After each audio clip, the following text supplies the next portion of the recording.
in the disability field for 27 years, also lived with people and cared for people for 55 years with a disability. So I come from both sides of the fence. My biggest concern is about continuity of care. I understand and respect what you're saying about industrial matters being outside and need to be addressed elsewhere, but the gap in service, the gap in the cost of the unit cost and the real cost of the service is a real concern, and the ongoing having a disability workforce that is well paid, well qualified, well skilled is essential for carers and families, for reassuring, making sure we've got good quality of care. I just want to know how that's going to be addressed. As a family member, I think it's essential that this issue is responded to.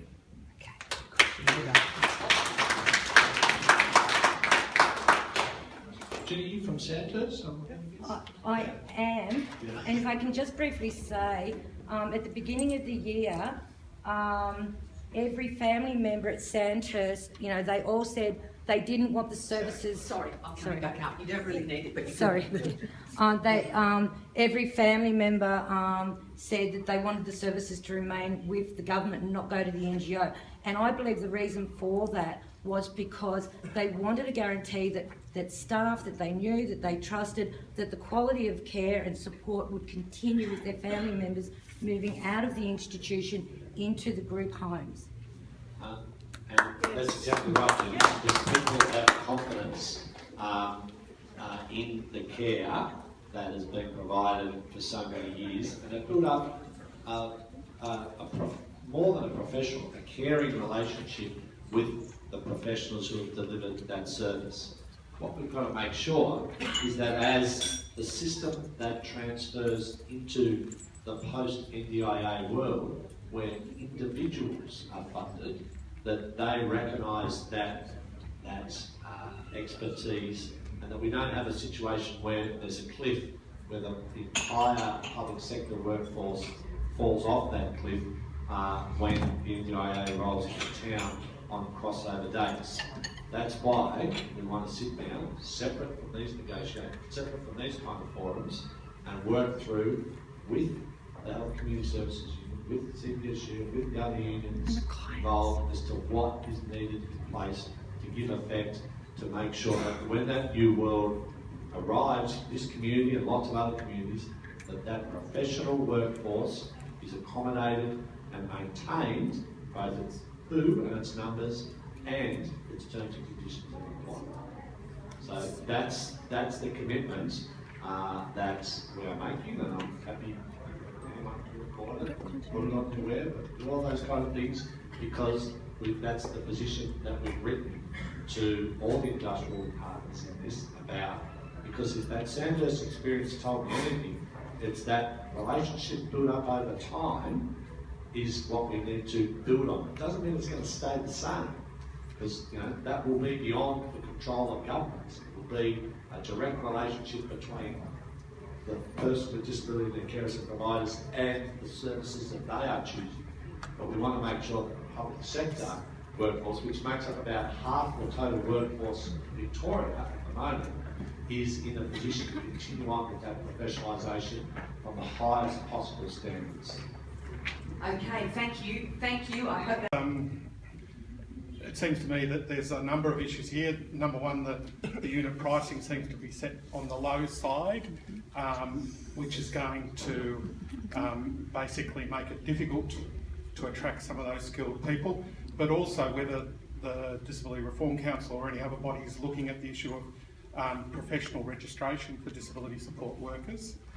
There's been a lot of publicity and around these issues of accountability and making sure that people with disabilities that are supported are safe, but how are you going to achieve that when your unit price is so low and you don't have the controls in place of who's going to be the disability support workers? Thanks, Patrick. So the starting position is that we won't be conducting industrial negotiations in forums like this, and we won't be dealing with our obligations to you and 6,000 other employees under industrial instruments through public meetings. We have a process in place which we want to pursue with all the unions involved to resolve the workplace and employment issues, not just because it's the right thing to do and because we're obliged to, but to give it as the basis for those very skills of the workforce that we want to see transfer into the NDIA. Because to be blunt, we won't be able to achieve the doubling of the workforce without everyone that's currently involved in that workforce. Now, having said that, we are not breaking any of our commitments to anyone. We are delivering on our commitment to introduce and support the introduction of a completely new system called the National Disability Insurance Scheme. It is not the Victorian system. It is a national system where we will be transferring what we do now plus a whole lot more into a completely different system. A system that in the Victorian system is block funded by the state, two organisations, both private, not-for-profit NGOs, as well as directly funded Victorian services. And those organisations then engage with people with disabilities and communities about a whole range of services. That world will be, in some senses, tipped on its head when the NDIS rolls out. We won't be funding organisations. It will be people that will be funding. It will be, well, the NDIA will be funding. We will be funding, sharing the Commonwealth contributions on top of what we currently put in the system.